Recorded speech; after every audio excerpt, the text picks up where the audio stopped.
Welcome to the Think Fitness Life podcast, where the mind and gym come together to help you live your best life.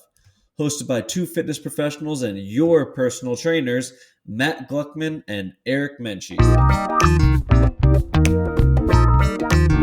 And we are live. All right, welcome to the Think Fitness Life podcast, where we are interviewing Alyse. And she is, I should say your last name. It's Mueller, right? Yeah. Okay. Just didn't want to butcher it. Alyse is a licensed massage therapist and certified personal trainer. And I met her at Excel. And she had so much energy, so much enthusiasm.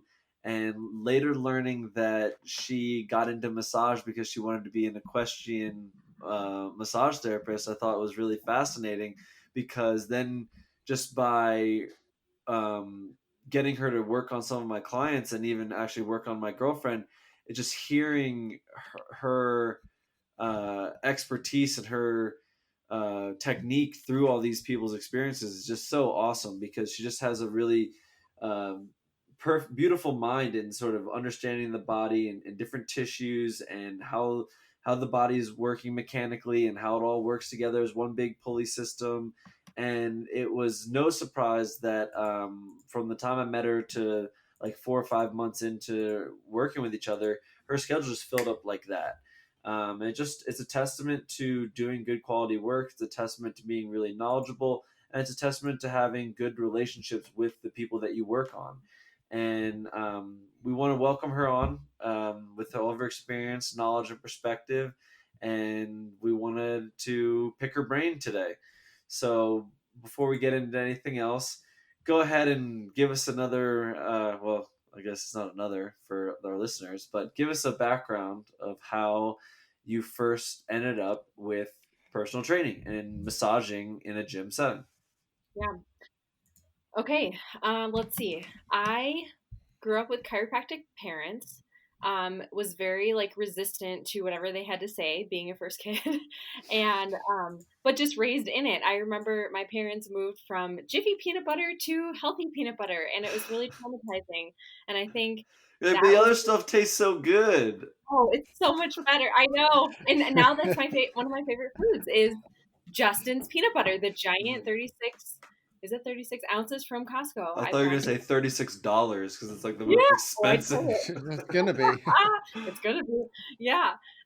So anyways, I got into riding horses when I was 12, and after high school, kind of did not know what I wanted to do with my life. So I thought the equine, I can't afford an expensive horse, so how do I stay in that industry?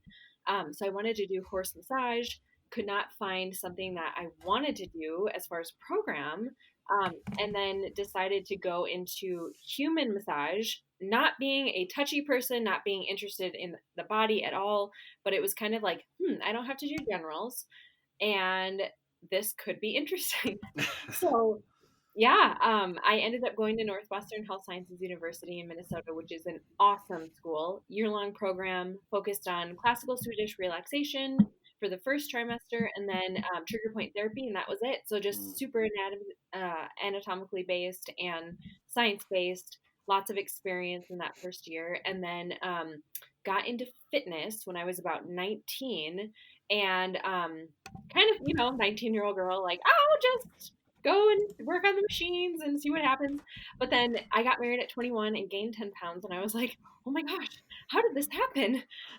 Being like really active and lean, and I didn't know what a calorie was. I didn't even know what protein really was. And I thought, well, because I was fed well and super active and genetics, Right, right, needed to know. So I, being the not school learner that I was, hired a trainer and decided to do like a figure competition. Kind of weary of it because I was like, I don't know if that's me, but I needed something intense to like just get my feet wet and honestly to test out like, would I really do that? Like, would I yeah, really go and do that? And right. so I hired my trainer. I went all in. I decided not to do it because I was like, no, I got what I wanted out of this. I learned about training. I kind of didn't feel like my personality fit well with the bodybuilding industry. So I Mm. learned that quick and just started the journey of like, no, I found a passion and I found something. I want to learn how the body works and what it does. Um, and I found it through that bodybuilding aspect. So I kind of was like amateur trainer. Like I was into fitness and then it spilled over into other people where they're like, oh, help me and teach me. And so like I learned a lot about nutrition. I learned a lot about just the body and working out and building muscle and all that kind of stuff. And I'm sure some days it was really ugly squatting, but I've Hey, come a long it way. still is for all of us. It is. Yeah, even during quarantine, I'm like, oh my gosh, my squat's so ugly. And learning even more and Yep. pushing even more. So I feel like through experience and research and just being around people, I just learned a lot about how the body moves. And then meantime doing massage, building that business, learning a lot through some continuing ed, but also through experience, Yeah. working with a lot of different people and applying all the stuff that I learned, and then wishing that my clients would work out because then they wouldn't need me so much Right. and they would progress a lot faster. So yeah, it just kind of like went intertwined, and it was never the right time to do personal training. It felt like, Mm. so I just kind of like waited and waited, and then we moved to Utah when I was 28. I'm 33 now, and a year and a half or so in, I just told my husband, I'm like, I still want to personal train. Actually, I was like, I kind of don't want to work out ever again. I was kind of in that funk, but like everything was new and I was like just not motivated. Yeah. But I found Excel Fitness and I always wanted to try CrossFit because it was like this thing. And I told my husband, I'm like, I know it's expensive, but I want to go to this gym and try CrossFit to see if I still want to be a trainer. And he said, go for it. And I'm like, I'll only go for 2 months. And now, yeah, look at. But hey, you're Yep. not paying anymore. I'm not paying anymore. Yeah. So like I think it was less than 6 months in. I was like, Yeah. I do want to train. Yeah. So I just talked to people at Excel and was like just asking, some guidance and where should I go from here. Yeah. Got awesome feedback. So Nervously talked to Mike. um, I'm looking to get my training cert. Will you hire me? yeah, it was. I remember the first time talking to Mike. It was a little intimidating because he's just sitting there like all like, tough and like no expression on his face. Yeah, and you're just like, am I gonna get a job or what's gonna happen here? Yeah, But I I want to backtrack a couple things that you mentioned.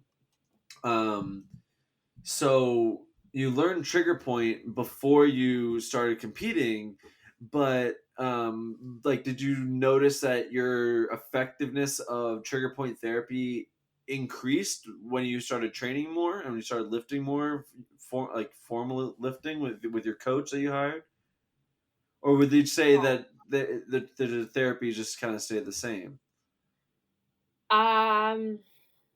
it's an interesting question. I guess more of the question would be, what part of your massage therapy did you feel like got enhanced by getting the training side of things? I would say, when you start training for real and pain happens because hopefully better movement's happening, we're unwinding some dysfunction, which will kind of like disrupt the relationship going on in the body, the dysfunctional relationship, and pain occurs from that. Do you know what I mean? We see that 100%. in clients. Yep. And I would say my understanding of trigger points deepened just through the experience of going through it, finding my own, maybe with a trigger point sticker, asking my husband to touch this and see what happens. I think, I don't think that learning through experience only is the best way, but I think it's a huge, huge piece of the puzzle. Yeah. So I just living in a body that was actually active and actually going through that helped me understand and translate like this is what they're feeling, and it made me probably a better massage therapist. And then what part did you mean when you were talking about how you would see somebody so many times, but that you wish they did more training? Yeah, or trained at all. Because I would say my clientele at Excel is extremely active, and I can get their neuromuscular connection is really good, right? Because they're training and they're aware and they're doing stuff. Whereas these people that I was training in the Midwest, or I'm sorry, massaging in the Midwest, I worked at a salon, and my clientele was very therapeutic, but it was going to be the average 40-year-old woman sitting around drinking pop all day at their desk, and not moving, just a very unhealthy lifestyle. Mm. So neuromuscular connection just wasn't there. So I always just felt like we were starting over again. Mm. Um, And you're not never really getting progress through the massage because their body wasn't like taking hold of what you had changed and saving it. It would just kind of resort back to, you know, Yeah, and harden because back up.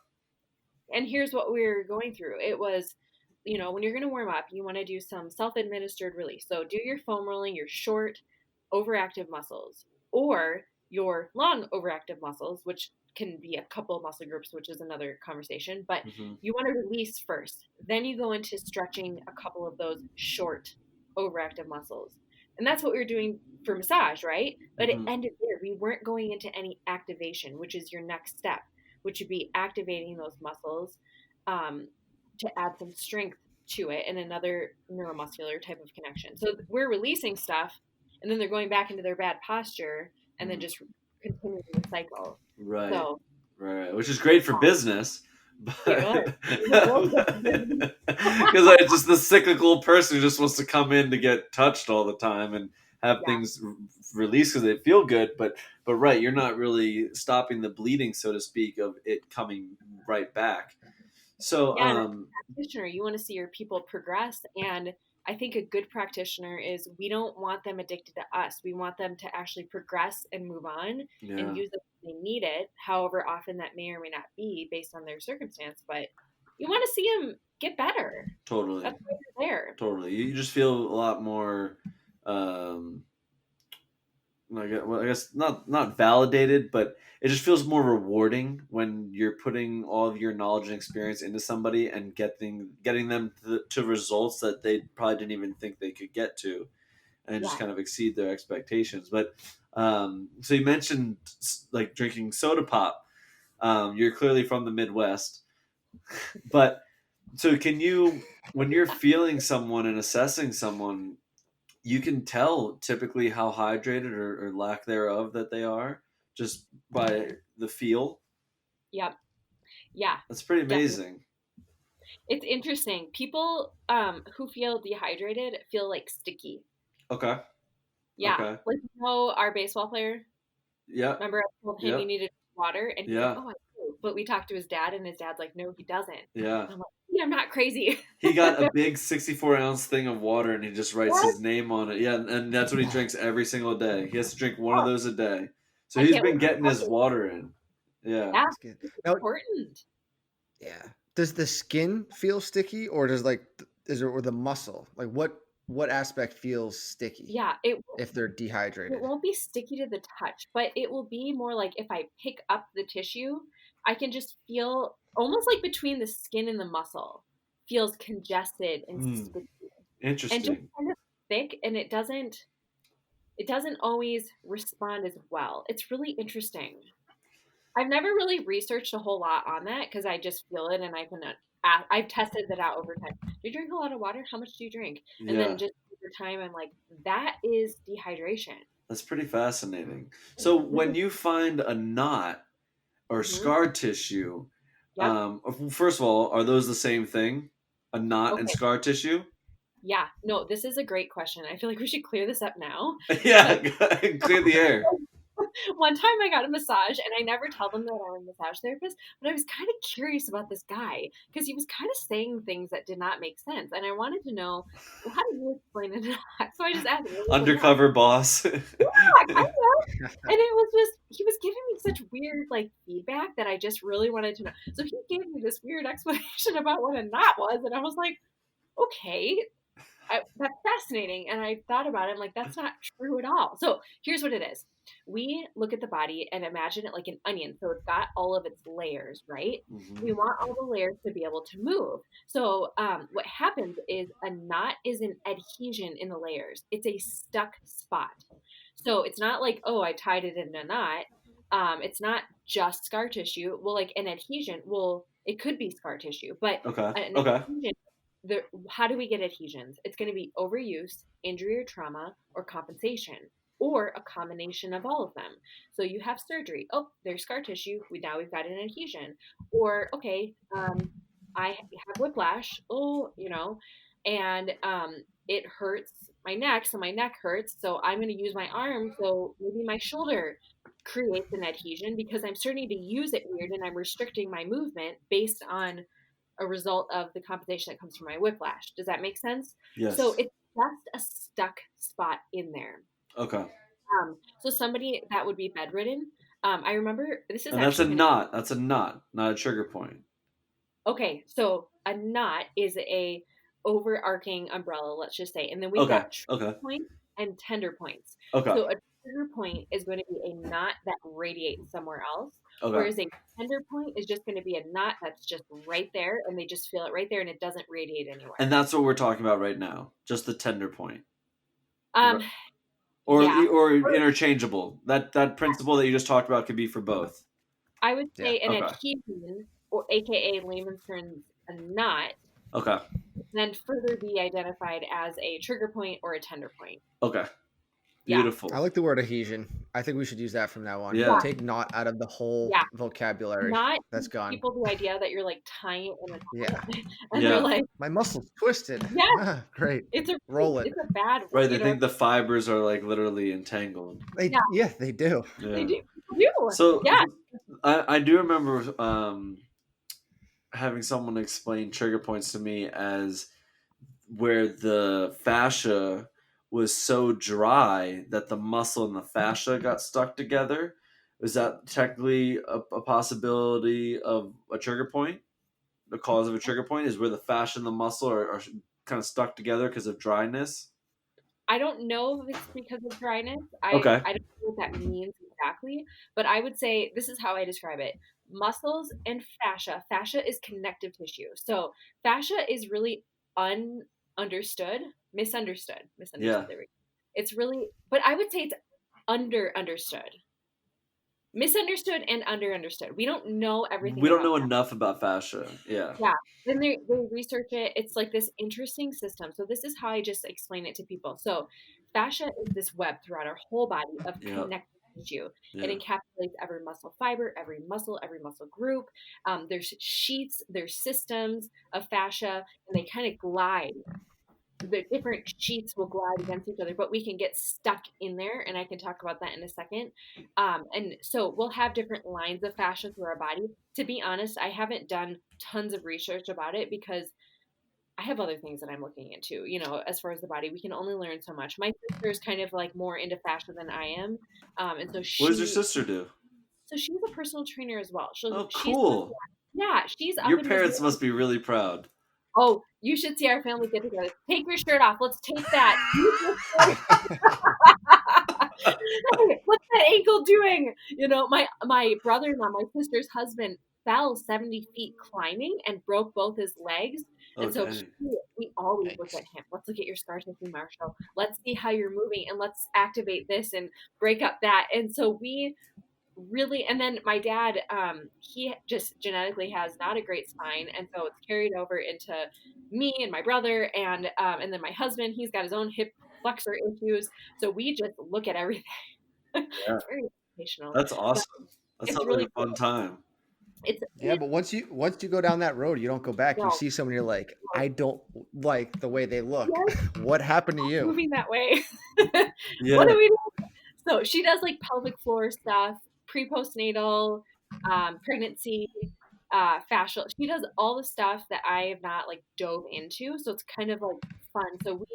She works at a chiropractic office. So she does kind of like, she'll do the exercises with them, like a lot of corrective exercise. Okay.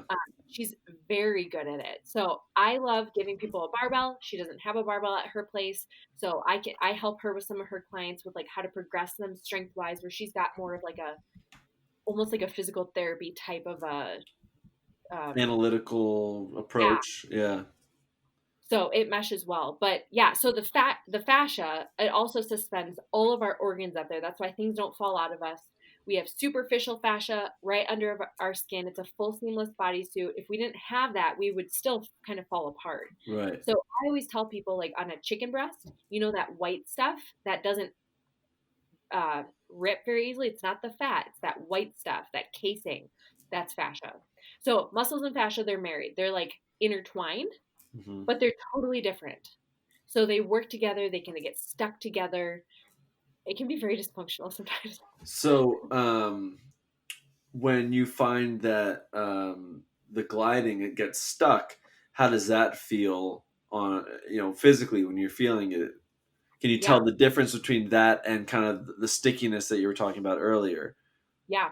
So I would say, let's say I was working on somebody's upper back and they have complaints there. I don't know. I guess naturally, and I was kind of taught this is like just kind of moving stuff and seeing which way does it want to go, which way does it not want to go. And then I guess I've just been trained to just move it where it doesn't want to go, and get it to move better that way. If that makes sense. 100%. Because Yeah, I feel like that's what we do in personal training is find what they're most uncomfortable doing and yeah, then make them comfortable doing it. You know what I yeah. mean? And we Whether it's take an energy system or a movement pattern. yeah, it's really interesting. It's just really feeling like, well, what should this be doing? And kind of exploring, being like, huh, that shouldn't do that. Let's see if we can get it to do that. So it's definitely easier when you're working with someone who is more of like a very like an athletic person or just generally really fit. It's more conducive to you to get to work on them like once every couple of days, so you can kind of learn their body, learn how they're responding, learn where their uncomfortable spots are, and learn how to maneuver around and get them what they need. Yeah, I don't think of it like that, but I think Okay. so. I guess what I would say is like I just get a better response from an athletic person Okay. Okay. physically. Like Not necessarily frequency. You don't need to see someone like 3 times to get a better idea about them. You can the first time could be the best time for them. yeah, I would even say with an athlete, when it comes to movement and pain with our athletes, as you know, you're kind of like, they look perfect because they're good at masking stuff. You know Yeah. what I mean? Yeah. But I think when it comes to body work, sometimes it's harder to find their stuff, but we can move quicker through their tissue because it responds faster. Quicker. Yeah. Does that make sense? Yeah. Yeah. Whereas like I almost I don't know. It's really interesting. There's a lot more clarity when it comes to somebody who has that good neuromuscular connection. And we I can can kind of give you good feedback along the way. Yeah. I just feel things better versus like a person who is pretty unhealthy. I think that they're gonna be like they're gonna feel so much better no matter what, but it's so much more broad. Yeah. You have so many more issues. It's gonna take less to please them. Hmm.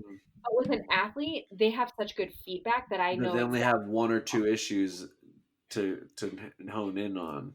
Yeah, but also my Interesting. thinking has changed a lot. You Doing what? the What was it? My thinking about it has changed a lot. Where I'm doing this human movement specialist certification with the Brooke Bush Institute. It's really really good, Okay. and um, I have been learning more about patterns of dysfunction, and it's helped me be even more efficient in just cutting to the chase. Eric loves all that stuff. He did his Postural Yeah. Restoration Institute, where it's Yes, pattern. They teach you about patterns of dysfunction and how to correct it, and then a lot of it has to do with breathing mechanics, it's poor breathing awesome. mechanics. You can't like Yeah. unthink after learning stuff like that. No. It No. changes. And you see it all over the place. Now with the with what you're saying, the feeling, does the quality of tissue have to affect with that? Like someone who's unhealthy, do you feel a different quality of tissue than say an athlete who's like neuromuscular developed? Like, is that where you're seeing this difference? Yeah, definitely. Gotcha. A person that moves in the gym, whether it's good or bad, typically the ones that move better are going to feel better. Yeah, I would say their tissue does respond and move better. Whereas I would say a typical dehydrated, not moving, unaware person who just has all this pain and I don't know why, they are matted and they're stuck and they're congested Yeah. and they're inflamed. too, It's like which a body in motion stays in motion versus a body at rest stays at rest. and And they feel great once you do it. right, Yeah, You take away their dysfunction patterns for a time being. They're like, "Oh, this is great." I know, And then they come back and they're like, "Wait, yeah, I'm back in it. I know.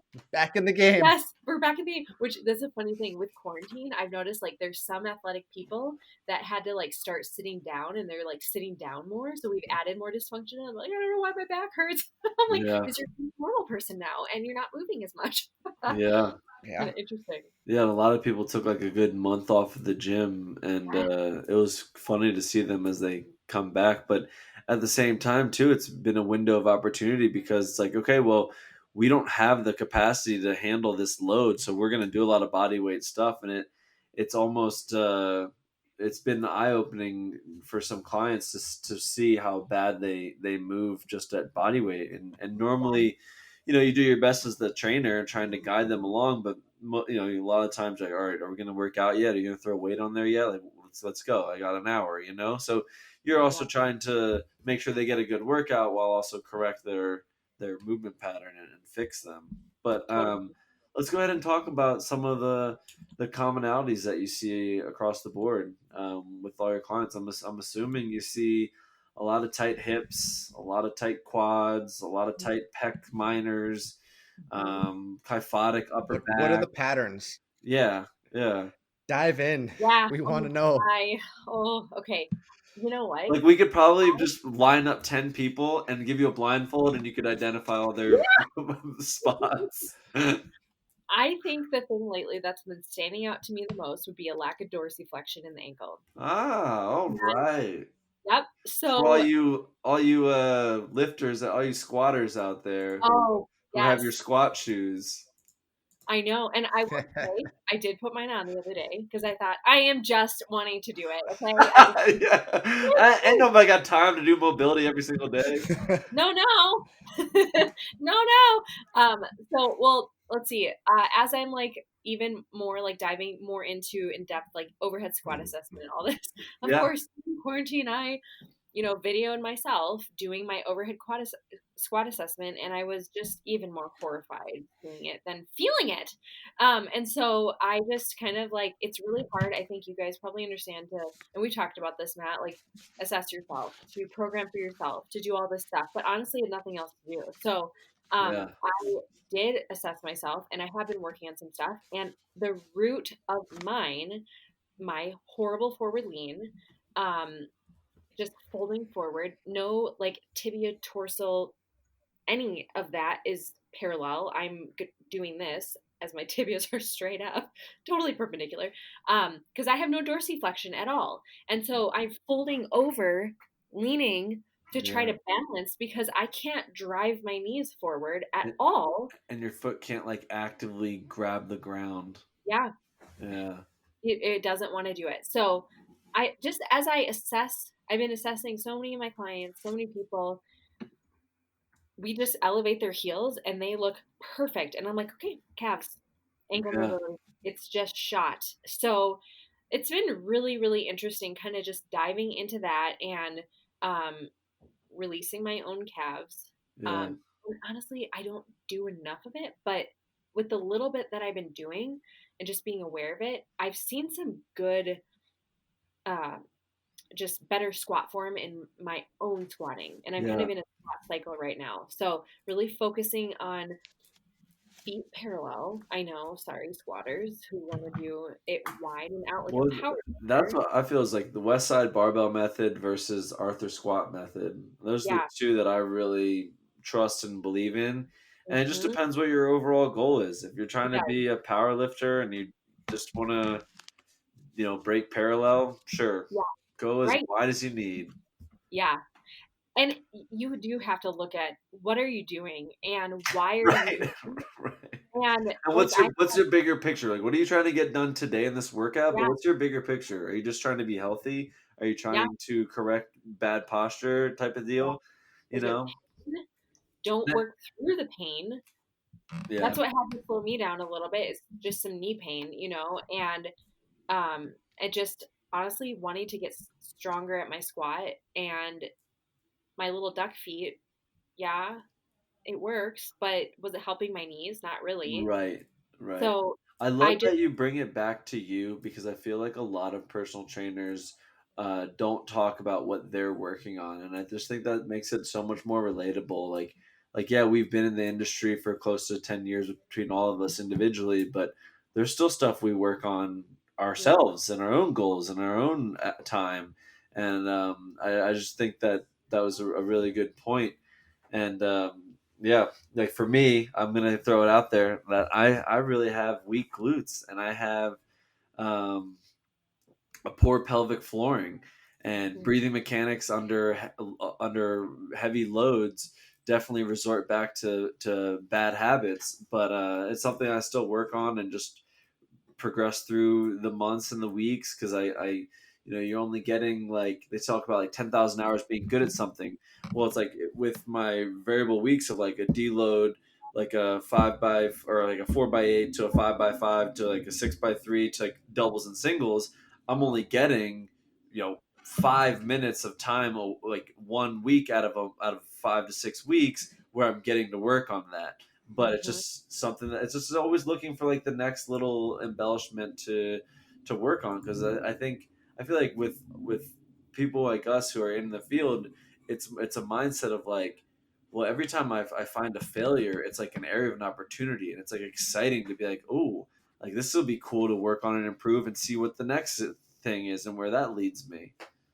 I totally agree. And I think sometimes people can like look down a little bit on like, oh, personal trainer, Mm, because you just get a cert to go there for a lot of us. And there is a lot of bad trainers out there, but there's also a lot of really good trainers. And I think what I really enjoy about being a trainer is like I love what I do, and that will make me good at what I do, mm, hopefully. 100%, You know what 100%. I mean? So honestly, like I don't have any degrees.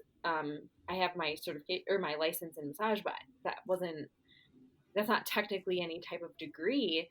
But But I think I it love it. doesn't relate to someone's knowledge, Yeah, or expertise. It's a poor correlation. it is. And being that we get to be like these like artists that are like using what I'm going through in my little fitness journey honestly translates really well to my clients on whatever scale they're at, and that gives me relatability with them, and it helps you remember, like it helps you Yeah. progress them, it helps me move them. I don't know, it's just I think it's It's easier important. to explain it because It you is. know how it feels. You know what it could feel like when you're doing it close to but doing it wrong, and you know how Yeah, to like cue them and have the language to direct them accordingly. yeah. It's so And valuable. So is dorsiflexion is the only thing that you've been seeing recently? What is a common thing you've been seeing recently?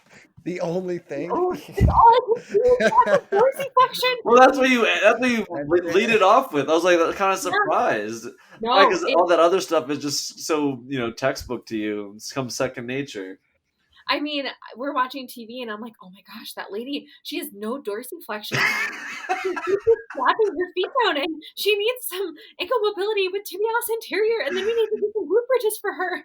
And so I would say, okay, the lack of dorsiflexion. And I would say, I've been so fascinated with scapulas and Yeah, just downward rotated I was scapulas. hoping you would say that. I know. I love it. I've been just looking at everyone's scapulas lately and just like, how And is that moving and what is that doing? So, I've been using the overhead squat assessment with everyone now because I do love it. It really is such a good indicator of their scaps, of their yeah, hips, of their ankles, and do they have like a loaded scoliosis when they move? Even just like with a dowel and an overhead squat, you should be able to move that in that way.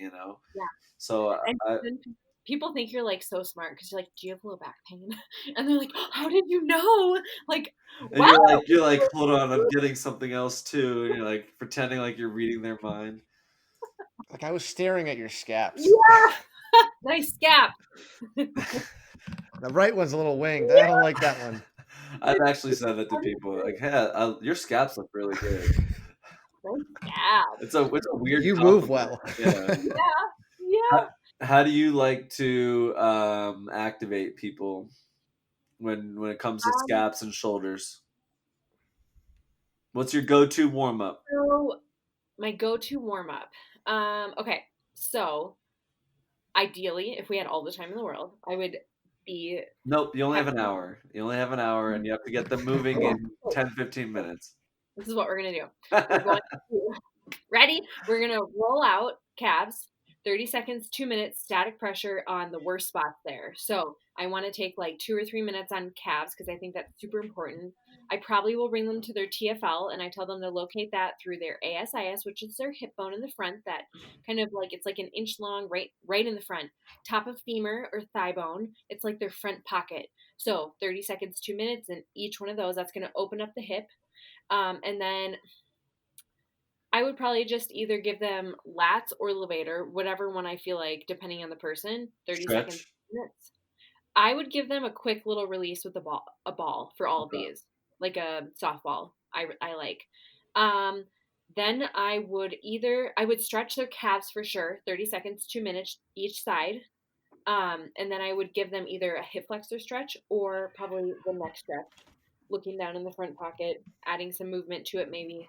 Um, so I would pick like 3 things to roll, 2 things to stretch. Then I would go, so we've opened stuff up. Now I would go into some activation. So honestly, I would just give them some sort of hip extension and some sort of leg abduction to, so whether it be So monster we're walk. we're just talking about like how you would start someone's workout in Yeah, general. this Okay. is how I would start it. Because Like at I would, first I was just asking, how do you like to activate upper body, like scaps and oh, upper body. shoulders? But no Oh, worries, no I worries. thought we Just keep going, keep were, going. I thought this was a full body training session. No, this is perfect. I was like starting with calves for the scaps. Okay, yeah, I can You see it. absolutely have my mind. You I'm could very start there. obsessive when it comes to things, Matt. You should know this by now. No, yeah, that's fine. I mean, I saw the connection, but then I realized like, oh wait a second, she thinks we're just meaning whole body, which is great, and that's a Okay, great way so, to end off because we don't have you for the whole time. yeah. Okay, Yeah, just so keep going, keep going. okay, let's just give them a quick little neck stretch on each side. Okay, And then okay, I like to do a couple of things. for activation, Um, you said your own activation. yes, for activation. Okay, so we're going to release the levator and the rhomboids um, on the neck. So that's with a downward tilt. That's what we're going to release, correct? Hmm. So now we want to activate. So I want to activate serratus and I want to activate upper, mid, and lower traps. So I've really been liking putting people up against the wall, a little quarter wall squat, low back, shoulders, head pressed in, thumbs up, thumbs to the wall, doing the Y, 2 second hold, T, and the A's, and doing 2 seconds at each of them with the thumbs touching. And if they have really good mobility, I tuck the thumbs in and touch with the hands.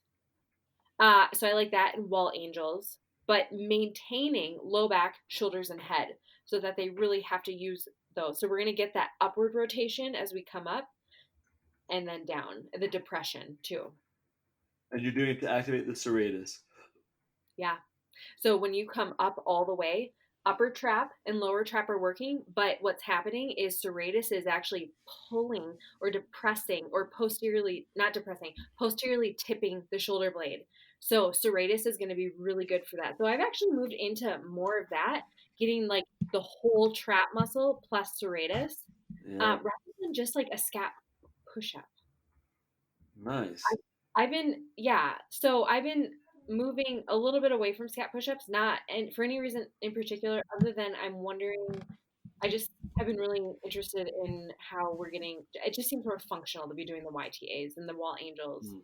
and then I have a couple like different rotations that I do with people. Yeah, I don't like scap push-ups for like activation. Just more of if someone is extremely kyphotic in the upper back and it looks like that tissue needs to be like used and moved. That's Yeah, why I like the scap push-up, just to kind of break things up and get that mobility, kind of that end range point. But yeah. yeah, I like everything that you're doing with the serratus and the traps on. So that's pretty much it for activation. I can do like any do you do any glute activation or core activation? Yeah. So if I was going to do glute, I would just do some sort of a hip extension and then a leg abduction um, of some sort. Those two movements. So Perfect. it could be, Like hydrants or something like that. I don't know how I feel about hydrants right now. Okay.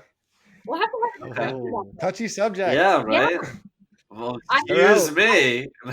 I Hydrants know. are done. I mean, so here's the thing.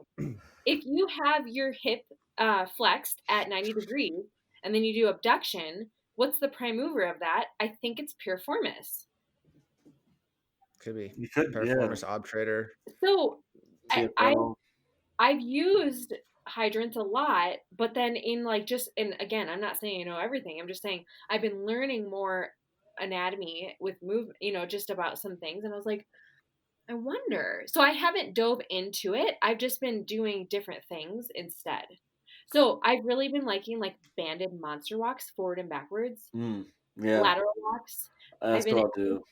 yeah, I I've been like the adding band walks a lot. yeah. Although even with some people, you'll get them like stepping 10 feet on each step, and you're like, you're doing it wrong. And like, you'll try to cue them, like, keep the hip down. And they just think it's about like getting as far a step as they can rather than getting like a smaller muscle to engage. But yeah, Yeah, I think it's one that that's what's so fun about this industry is that, like, there's still things that you find to be evident, but then there's still things that um, like is left up to interpretation and depend on the individual and depend on a lot of things. yeah, And yeah, I've never really um, found one warm up that is like the be all end all for every person for every day. You know what I yeah, mean? So I do like the value of like cycling through a couple and then just like throwing all those out and starting anew with like a whole new set of routine for the warm up, because you just don't know what's going to be the right piece for that individual, that system, because there's just so many ways that even a body weight exercise can lead to dysfunction, and that's why you just got to keep diversifying, really. yeah. But I It's love it. I love how we're going through your warm up and we get into a conversation about hydrants and glute med activation.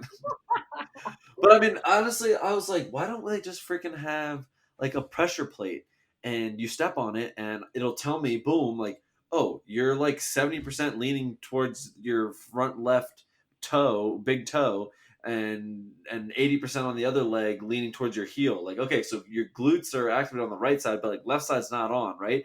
And then just take like a little electrode and be like, okay, it's on. It's on now. Get back on the pressure plate. Let's make sure it worked. Okay, cool. We're good. We're good to go lift. Like, I'm just that's surprised. What was it? sorry. Go ahead.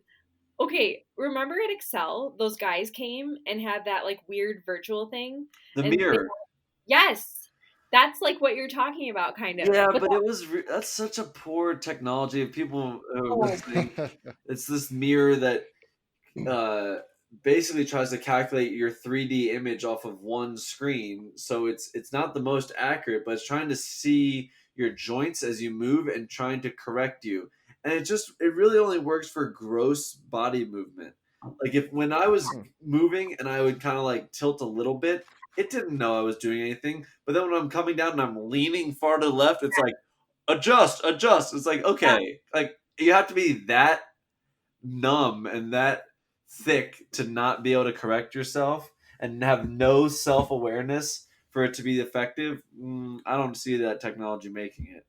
yeah, and it was they did a great job like putting it all together, but it wasn't fitness peak. I think they might have had like a fitness person kind of help them, but it was kind of like these really smart guys that knew how to put together computer stuff. And I remember looking at it being like, why am I here?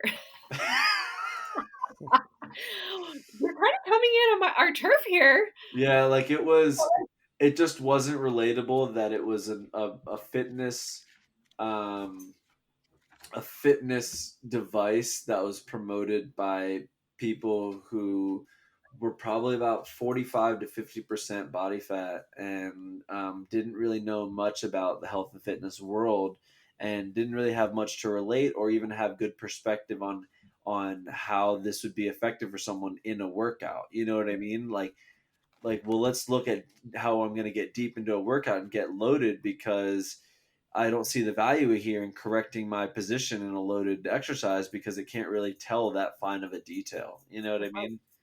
So Or it tells you, oh, you've got a problem, fix it. And you're like, but I don't know how I don't know because how. the machine telling me I'm doing it all wrong. Right, right. So yeah, it was interesting, but I do think that there is like there's got to be a better way to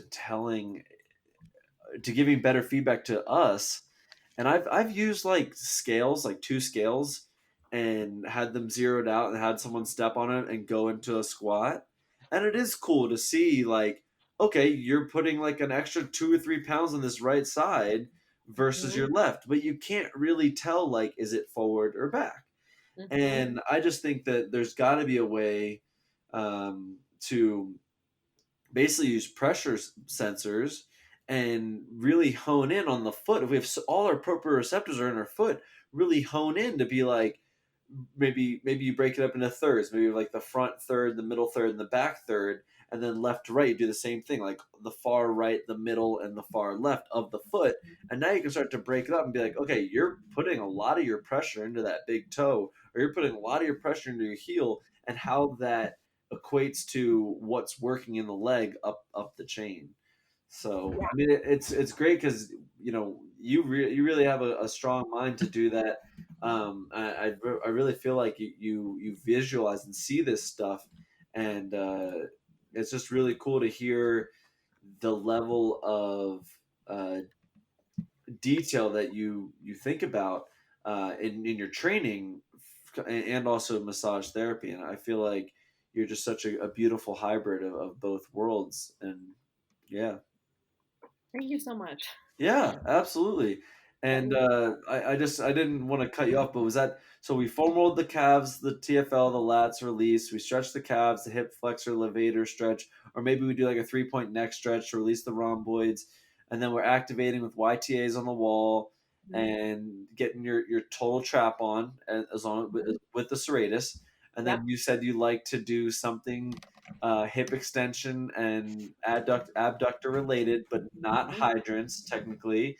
And then I'm unsure. But yes. did you have They're out. I have a to try to core do my research.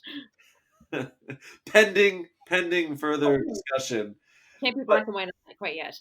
what about core? What do you like to do to activate the core?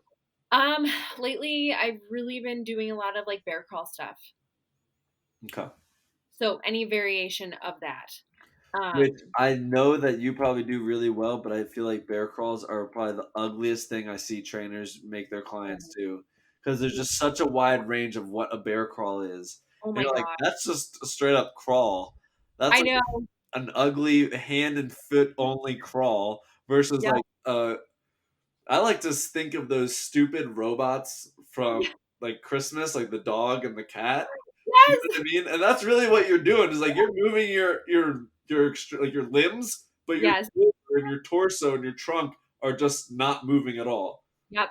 Exactly. Like you should have, and I can't do this. So you should have a ball on your low back and be able to maintain it as you add in some movement, maybe, or just balance. And I can't say I'm there, because I don't practice it enough. I don't think I could do it with a ball. 'Cause I would probably shake enough, but I Yeah. can make it look like I'm one of those rover robots. Yes. Yes. Oh, I can too. So I like that. I like to do that with the for core. So Cool. I guess the way I just mostly think about it is like release what's tight, what's overactive, what's shortened, stretch what's shortened and overactive, and don't do too much, and Mhm. then activate. So Beautiful. depending on the person, but that would be like a very basic guideline. Beautiful. Well, Hmm. I don't want to take up too much more of your time on this particular episode, but thank you for coming on, and thank you so much for your time and all your knowledge. And it's fun listening to you talk, and I hope people got some good information out of this episode. And I just wanted to leave off with your favorite quote And I have it already because because you we're on the knew it walk. was coming, Yeah. Memorized. And Memorized daily. yep. And I'm a and master. I already know some of your other questions for the bio. I'm just teasing, but for the bio for the website, favorite activity outside of the gym is probably going to be spending time with Freedom. She just bought a horse and she named it Freedom. Isn't that No, her badass? name was Freedom. Her It was name our was Freedom. yeah. And I like normally Nice. rename all my animals, but I'm like, I really like this name. That's a good name. It was cool. So I love her so much. She's so precious. And yeah, I would say right now, that's my favorite thing to do. And then, I mean, And that then will be my, what's yeah, right. But what's your yeah, favorite quote then, I guess, for right now? for right now, for today. No. Today's quote, the quote of the day, quote of the Quote. week. It's the C.S. Lewis quote: "Friendship is unnecessary like philosophy, like art. It has no survival value. Rather, it is one of those things that gives value to survival." I love it. It's I just love it. powerful. That is really I, good. you know what? And I do have a couple more minutes if you want me to just continue on this really quick. It's Yeah, go hard ahead. to I mean, do. I think it's so true, and so valuable. Like in the end of the day, like it's the relationships that you have that mean the most. It's the investment that you have in your industry that makes it the art rather than just repeating what a textbook told you to do. Yeah. Um, so yeah, say it one more time for us. Okay. Friendship is unnecessary. Like philosophy, like art, it has no survival value. Rather, it's one of those things that gives value to survival. Just love it. I just love it because friendship, when you have a really good friend, it's just such a joy and you just enjoy them so much. And it just puts a smile on your face. When I think about my best friend Alyse in Minnesota, I know. Me, Another I'm my own best friend. No, I know. so it sounds like at first. Yeah. I know. Everyone thinks that Elise. You're kind of weird. Yeah. No. Elise. Her name's Elise. It's Elise. Okay. And I'm Lyse. Yep. So when I think about her, I just like smile. And could I survive without her? Well, actually, I don't know if I could. But I'd have to. I would survive. I'd still be able to live and breathe. But she just brings so much like joy to my life. And sometimes in life, it's hard to like really enjoy things. And I think we kind of ruin everything, whether it be our Mm, fitness or my new horse that I love or whatever. We get so serious about everything. yeah. And why not just enjoy it like friendship? You know, Yeah. it gives value to our survival. So the gym life, all of it, fitness gets so serious about everything. You got Yeah. to do it this way. And it's like, why? Why do I have to Right. do it that way? So Right. I think it kind of is a widespread little quote. I love it. I think it's a great quote. Yeah, cool. Well, thank you so much, and yeah, we're excited to do this more in the future. Yeah, this was awesome, you guys. Thanks so much. Thanks for coming on. Thanks for listening. We hope you gained something from this episode. Our mission is to help people live their best life, both physically and mentally. Check out thinkfitnesslife.com for additional resources and schedule a complimentary assessment with one of us. We're always here to help.